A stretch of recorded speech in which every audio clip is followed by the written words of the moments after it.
आज का यह वीडियो विद्यार्थियों को पिछले अध्याय में सिखाए गए समुच्चयों के प्रकार एवं उनकी परिभाषाओं गुणों से संबंधित है। यहाँ पर कुछ प्रश्न विद्यार्थियों को अभ्यास के लिए दिए गए हैं। इन प्रश्नों को समुच्चयों के प्रकार पर आधारित गुणों का अध्ययन करते हुए हल करना है। पहला प्रश्न विद्यार्थियों के सामने है, इलाहाबाद के स्वरों तथा व्यंजनों का समुच्चय लिखिए। पहला प्रश्न आपके सामने है। करना क्या है, इलाहाबाद एक शब्द है और यहाँ पर हमको स्वर का एक सेट बनाना है और व्यंजन का एक सेट बनाना है। तो जब आप इसे हल करेंगे तो लिखेंगे इलाहाबाद के स्वरों का समुच्चय। तो यहाँ पर चूंकि हम जानते हैं कि हमारे अल्फ़ाबेट में ए, ई, आई, ओ, यू ये 5 स्वर होते हैं। इस शब्द में इन स्वरों में से कौन कौन से स्वर प्रयोग किए गए हैं? ए प्रयोग किया गया है और एल तो व्यंजन है, एच व्यंजन है और बी व्यंजन है, डी व्यंजन है, अर्थात एक ही स्वर ए का प्रयोग किया गया है और वह भी 4 बार प्रयोग किया गया है। तो हमें स्वरों का समुच्चय चाहिए, तो इसलिए हमें स्वर ही लिखने हैं, व्यंजन नहीं लिखने हैं। तो अतः स्वरों का समुच्चय ये हो गया, आपका एक सेट बन गया ए। यहाँ पर एक ही अवयव है अर्थात ये एकल समुच्चय है। ये फर्स्ट पार्ट हो गया। इसी प्रकार इसका सेकेंड पार्ट कहा गया था, इलाहाबाद के व्यंजनों का समुच्चय जब आप बनाएंगे तो आपको इसके व्यंजन लिखने हैं। तो व्यंजन यहाँ पर अब स्वर को छोड़ देना है। एल है, एच है, बी है, डी है। तो एल, एच, बी, डी ये स्वर है। एल व्यंजन, एच व्यंजन, बी व्यंजन और डी व्यंजन। तो इस प्रकार ये आपके व्यंजन हो गए। तो यहाँ पर हमने दोनों अलग अलग कर लिए। अगर सीधे सीधे कहा गया होता इलाहाबाद के अक्षरों का समुच्चय बनाइए, तो हम ये 5 अक्षर फिर उसमें लिखते। ठीक है, तो ये प्रश्न कंप्लीट हो गया। अब अगला प्रश्न विद्यार्थी ध्यान दें। सेकंड क्वेश्चन है, रोस्टर के रूप में लिखिए। फर्स्ट पार्ट है ए बराबर x is such that x एक पूर्ण वर्ग है और x is less than 50। Roster में बनाना है। रोस्टर अर्थात सूची के रूप में, टेबल के रूप में। जब आप इसे हल करेंगे, दूसरा प्रश्न है और फर्स्ट पार्ट इसका ए बराबर दिया गया है। एक्स क्या है? पूर्ण वर्ग है। तो पूर्ण वर्ग संख्याएं कौन कौन सी होती हैं? जैसे 1, 2 का स्क्वायर 4, 3 का स्क्वायर 9, 4 का स्क्वायर 16।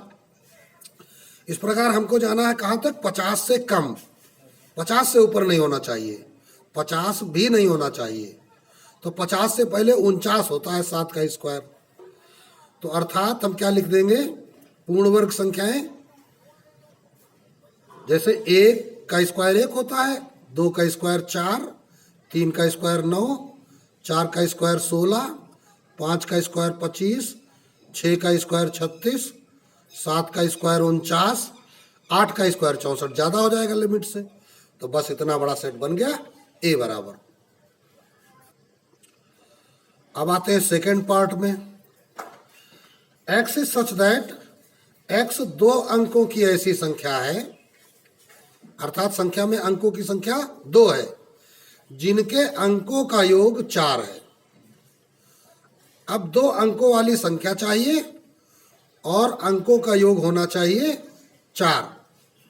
तो अब ध्यान दो जरा, जैसे अगर हमने पहला अंक लिया 1, तो योग बनाने के लिए दूसरा लेना पड़ेगा 3 अर्थात 13। पहला अंक अगर हमने लिया 2, तो दूसरा अंक 2 लेना पड़ेगा, दोनों अंकों का योग 4 है। इसलिए अगर हमने पहला अंक लिया, पहले अंक को हम दहाई का अंक भी कहते हैं 3, तो इकाई लेना पड़ेगा 1, योग 4 है। अगर हमने पहला अंक 4 लिया तो इकाई हो जाएगा 0। तो इसके विपरीत हम इधर क्या 0 4 ले सकते हैं? नहीं ले सकते हैं, क्योंकि अगर हम 0 4 लिखेंगे तो वह 1 अंक की ही संख्या कहलाएगी। इसलिए हमको चाहिए था क्या 2 अंकों की संख्या, अंकों का योग 4 है। तो इस प्रकार अब इससे आगे हम नहीं जा सकते। तो ये हमारी टेबल बन गई। इसी प्रकार थर्ड क्वेश्चन में c बराबर क्या कहा जा रहा है? x is such that x एक पूर्णांक है, और क्या कहा जा रहा है? -3 x से छोटा है और 7 से x छोटा है। लेकिन इसको ऐसे नहीं पढ़ते हैं। ऐसी संख्याओं का पढ़ने का तरीका, आप पढ़ें x से तुलना करें, x -3 से बड़ा है और 7 से छोटा है। अब इसको हम इंग्लिश में ऐसे भी पढ़ सकते हैं, -3 is less then x is less then 7।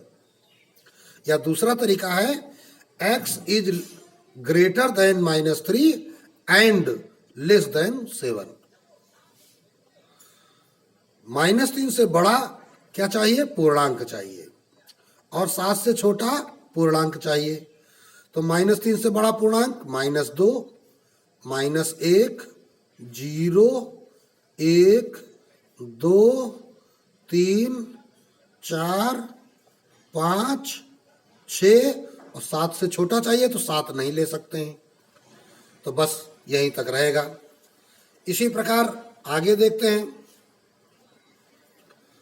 Fourth part क्या कहता है? d बराबर x is such that x एक पूर्णांक है, यहां भी x क्या है? पूर्णांक है, जबकि x स्क्वायर -x बराबर 0। अब ध्यान दो, इसके लिए हम थोड़ा सा यहां रफ कार्य विद्यार्थियों को बता देते हैं। x स्क्वायर -x बराबर 0, तो इसको हल करने के लिए क्या होगा? x यहां कॉमन हो जाएगा, x -1 बराबर 0। जब आप x -1 का पक्षांतर करोगे तो x बराबर 0 आ जाएगा, और जब इस x का पक्षांतर करोगे तो x -1 बराबर 0 होगा, तो x बराबर 1 आ जाएगा। तो इस प्रकार हमने क्या पाया? x के 2 उत्तर, 0 और 1, तो 0, 1, यही हमारा आंसर हो गया। फिफ्थ पार्ट क्या कहा जा रहा है? e बराबर x इस प्रकार है कि x एक प्राकृत संख्या है। सबको पता है कि प्राकृतिक संख्या 1 से लेकर अनंत तक होती हैं, जो 6 का गुणक है। मतलब 6 का गुणा करते चले जाओ, तो 6 कम 6, 6 दूनी 12, 6 तिया 18, 6 चौको 24, और लिमिट दी गई है x स्क्वायर 100 से छोटा है, अर्थात संख्या का जो वर्ग है वो 100 से छोटा है। तो जैसे हमने 6 का स्क्वायर लिया तो 36, अब 12 का स्क्वायर लेंगे तो हो जाएगा 144। तो ये क्या हो गया? 100 से बड़ा हो गया, अर्थात ये जो हमने लिखी है संख्याएं ये गलत है। तो क्या कहा गया था? x एक प्राकृत संख्या है जो कि 6 का गुणक है। तो ये इतना ही रहेगा, साफ ढंग से लिख दो इसको, 6। अगर यहां पर संख्या और दी होती, मान लो यहाँ 400 दिया होता, तो फिर हम इनके स्क्वायर 400 से कम होने तक ले जाते हैं इनको। तो ये प्रश्न आपका कंप्लीट हो गया। अब आते हैं अगले प्रश्न में। अब यह प्रश्न विद्यार्थियों के सामने है, परिमित तथा अपरिमित समुच्चय छांटने हैं। तो इसका हल देखिए, तीसरा प्रश्न है फर्स्ट पार्ट, 99 से छोटे अभाज्य पूर्णांकों का समुच्चय। तो अब देखिए यहां समुच्चय का नाम तो नहीं दिया गया है, तो हम यहां लिख देंगे अभीष्ट समुच्चय। तो जरा इसको प्रकट कर लेते हैं, 99 से छोटे अभाज्य पूर्णांक। तो जरा देखते हैं अभाज्य क्या होते हैं। 2 से स्टार्ट होते हैं, 2, 3, फिर 5, फिर 7, फिर 11, फिर 13, फिर 15 भाज्य है, 17, 19। इस प्रकार कहा जा रहा है 99 से छोटे। तो माइंड सवान कहाँ तक चले जाएंगे, कॉमा लगाएंगे। 99 तो भाज्य है, इसके पहले 98 भाज्य है, इसके पहले 97 एक अभाज्य संख्या है। 97 तक हमको यहाँ पर जाना होगा। तो देखिए यहाँ पर अवयवों की संख्या निश्चित है, इन्हें हम काउंट कर सकते हैं। तो यह कैसा है, यह एक परिमित समुच्चय है।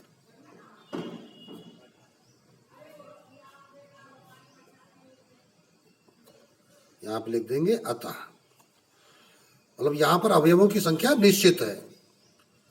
सेकेंड पार्ट लिखा गया क्या है, तो चूंकि 2, 2, 2 कहां तक, अनंत तक। तो इस समुच्चय में अवयवों की संख्या क्या है, अनिश्चित है।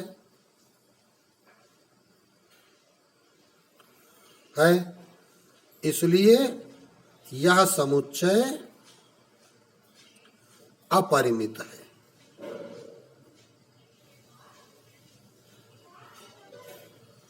अगर अवयवों की संख्या निश्चित है तो परिमित, अगर अनिश्चित है तो अपरिमित।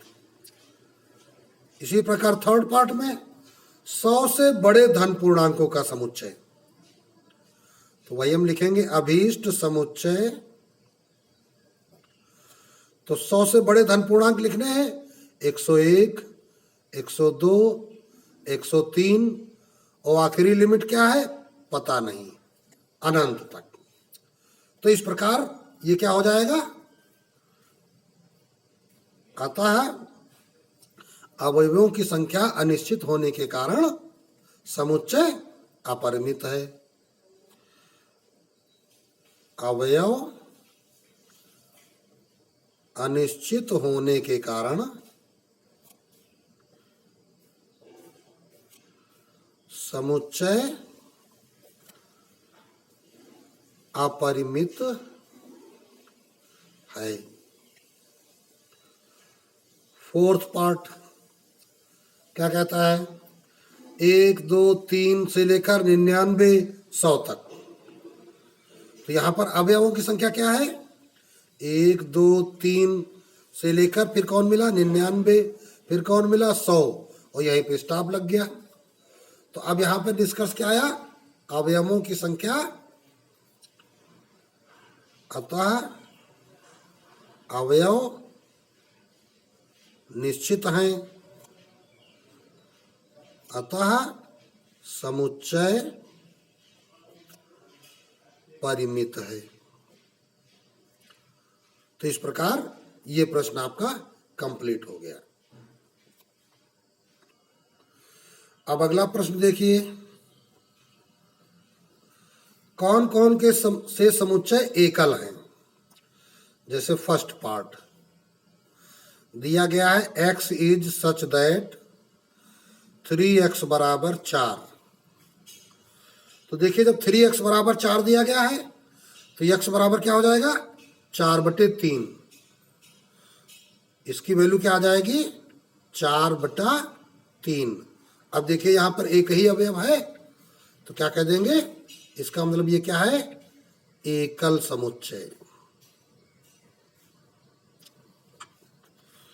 Second part, x is such that x बराबर एक्स स्क्वायर। तो अब इसको जब आप करोगे तो x बराबर एक्स स्क्वायर दिया गया है, तो इसको हल करना है। तो यहां ब्रैकेट में लिखेंगे चूंकि x बराबर एक्स स्क्वायर, इसका पक्षांतर कर लोगे तो x माइनस एक्स स्क्वायर बराबर 0, x कॉमन लोगे तो 1 माइनस एक्स बराबर 0। तो इसलिए x के देखो यहाँ कितने उत्तर आ रहे हैं, एक तो x बराबर 0 आ जाएगा और दूसरे 1 माइनस एक्स बराबर 0, तो x बराबर 1 आ जाएगा। तो यहाँ x के 2 उत्तर आ जाएंगे तुम्हारे पास। तो इसका मतलब इसके सेट जो बनेगा क्या बनेगा, 0, 1।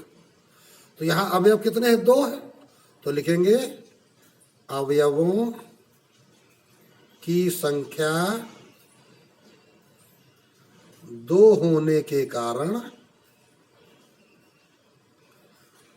समुच्चय एकल नहीं है। थर्ड पार्ट पे आते हैं। थर्ड पार्ट क्या कहता है, x is such that x less than x। अब इसको समझिए, x क्या है, x से छोटा है। तो जरा दिमाग लगाओ, क्या कोई संख्या स्वयं से छोटी होती है? तो ऐसी कोई संख्या नहीं हमको मिलती है जो स्वयं से छोटी होती हो, अर्थात यह एक रिक्त समुच्चय है। हम यहां इसका जवाब नहीं लिख सकते, तो क्या कहेंगे, यह रिक्त समुच्चय है, रिक्त समुच्चय है, यह एकल समुच्चय नहीं है।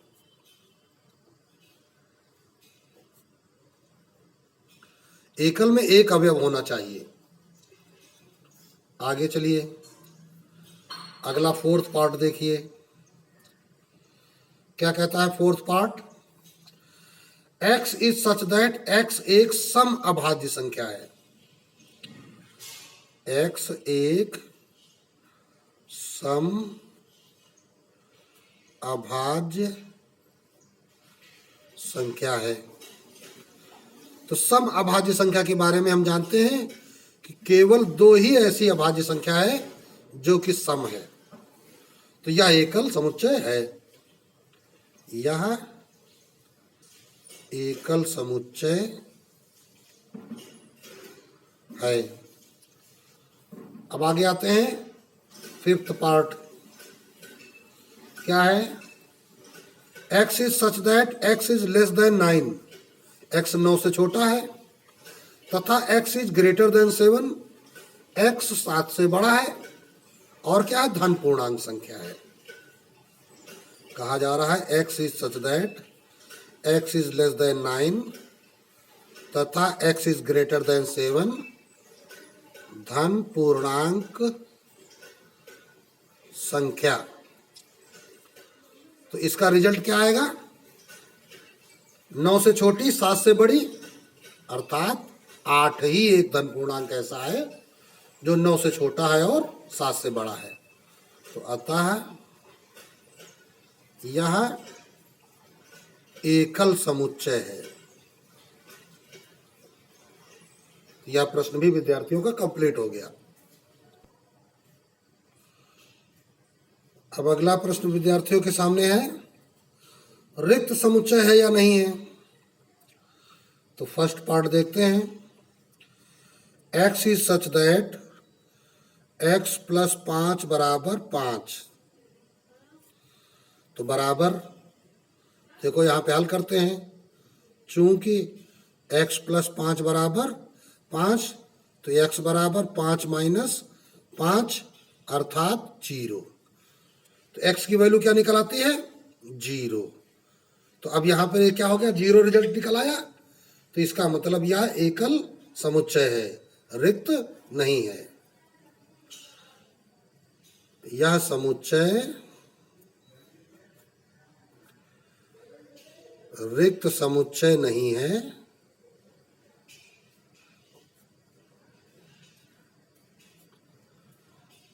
बल्कि एकल है। Second part,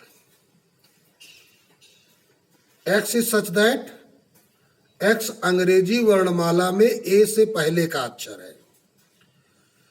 x is such that, x अंग्रेजी वर्णमाला में ए से पहले का अक्षर। तो भाई ए से पहले तो कोई अक्षर होते नहीं है, अर्थात इस सेट में हम कुछ नहीं लिख सकते, है ना। तो इसको हम फाई से भी प्रकट करते हैं, बराबर इसको हम फाई भी कह सकते हैं। तो यह रिक्त समुच्चय है।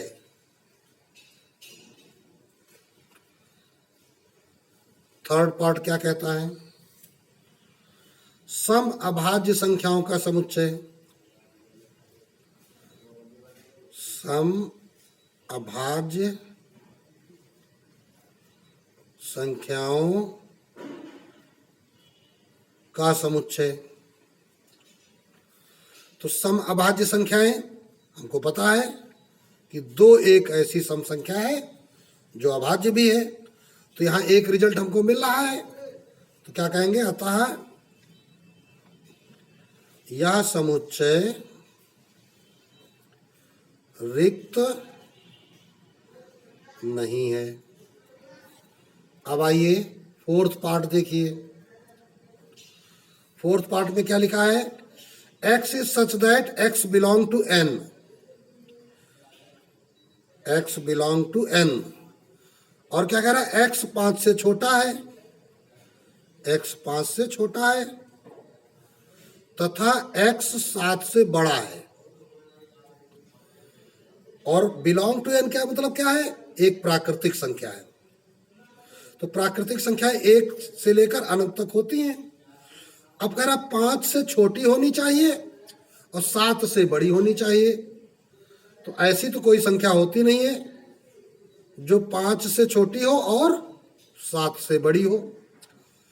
तो इसको हम इस प्रकार या फाई से डिनोट करेंगे। तो क्या कहेंगे, अतः यह रिक्त समुच्चय है। अगला फिफ्थ पार्ट देखिए, क्या दिया गया है, एक सेट के अंदर फाई दिया गया है इस प्रकार। तो यह एकल है, रिक्त समुच्चय नहीं है।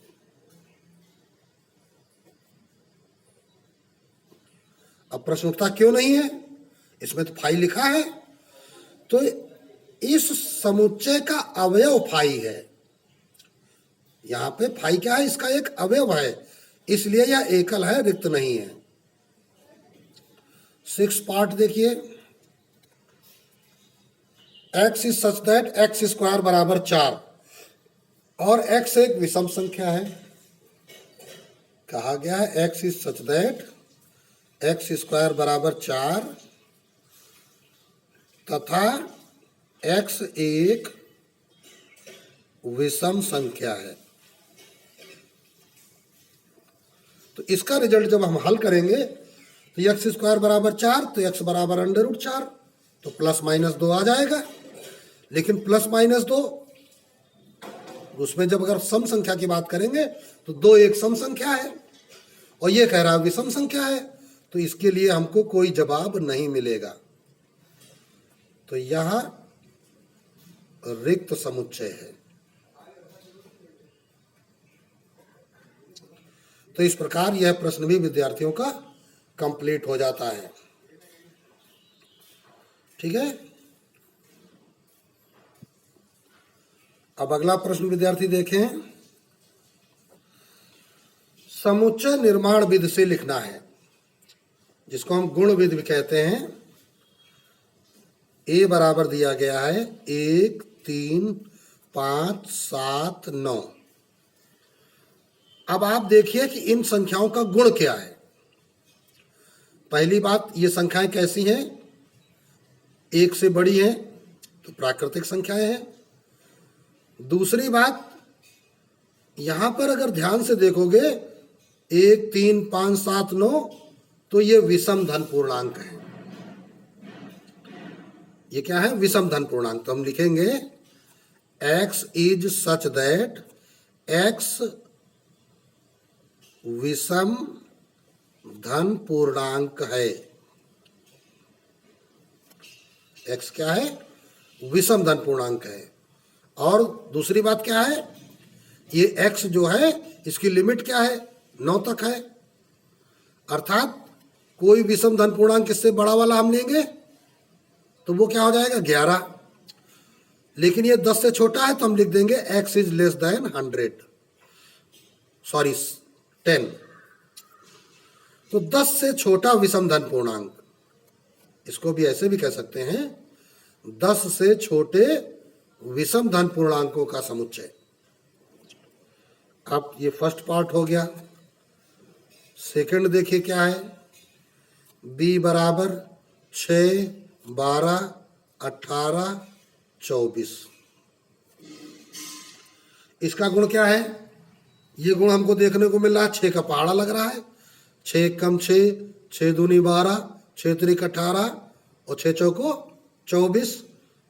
इसको हम ऐसे लिख सकते हैं 6 कम 6, 6 दूनी 12, 6 त्रिक 18, 6 चौको 24।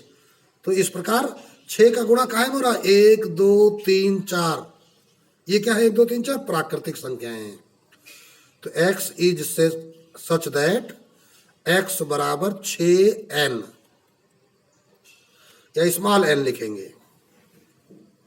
कैपिटल N तो पूरी प्राकृतिक संख्याएं हो जाती हैं, जबकि जो ये स्मॉल n है ये क्या है? प्राकृतिक संख्याओं का समुच्चय है तथा ये स्मॉल n क्या है? 5 से छोटा है। यानी 6 का पहाड़ा हमको 5 से कम पढ़ना है, 4 तक पढ़ना है। तो इस प्रकार लिख सकते हैं। ठीक। अब थर्ड पार्ट में क्या है? c बराबर 1, 4, 9, 16, 25। तो ये संख्याएं क्या है? 1 square, 2 square, 3 square, 4 square, 5 square. ठीक है। तो देखो 1, 2, 3, 4, 5 प्राकृतिक संख्याएं मिल रही हैं।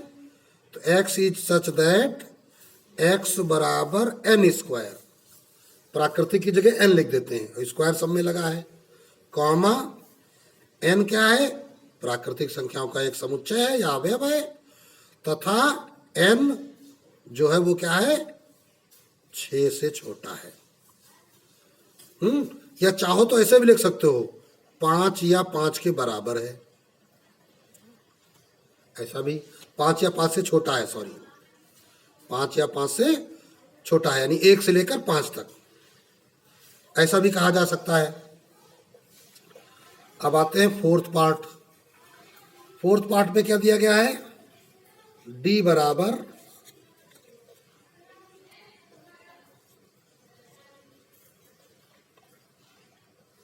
बराबर 5, 25, 125, 625।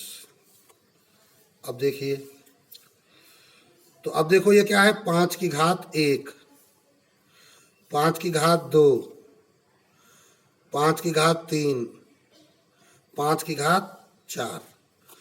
हम समुच्चय के अवयवों का गुण पहचानने की कोशिश करते हैं। तो हम इसे क्या लिखेंगे? x is such that x बराबर 5 की पावर n, जबकि n बिलोंग टू n तथा जो ये n है 4 या 4 के बराबर है, 4 से छोटा है या इसके बराबर है। तो इस प्रकार यह इस प्रश्न का उत्तर हो गया। अब हमने इस प्रकार लिखा है सूची वाले जो गुण विधि का प्रयोग करते हैं, सूची का जब हम गुण विधि में कन्वर्ट करते हैं तो लिखने का तरीका यहाँ अलग भी हो सकता है। केवल जो गुण दर्शाया जा रहा है वह समुच्चय में मिलना चाहिए। तो इस प्रकार आज विद्यार्थियों ने समुच्चय एवं उनके प्रकारों पर आधारित प्रारंभिक अध्याय के कुछ महत्वपूर्ण प्रश्नों को सीखा है।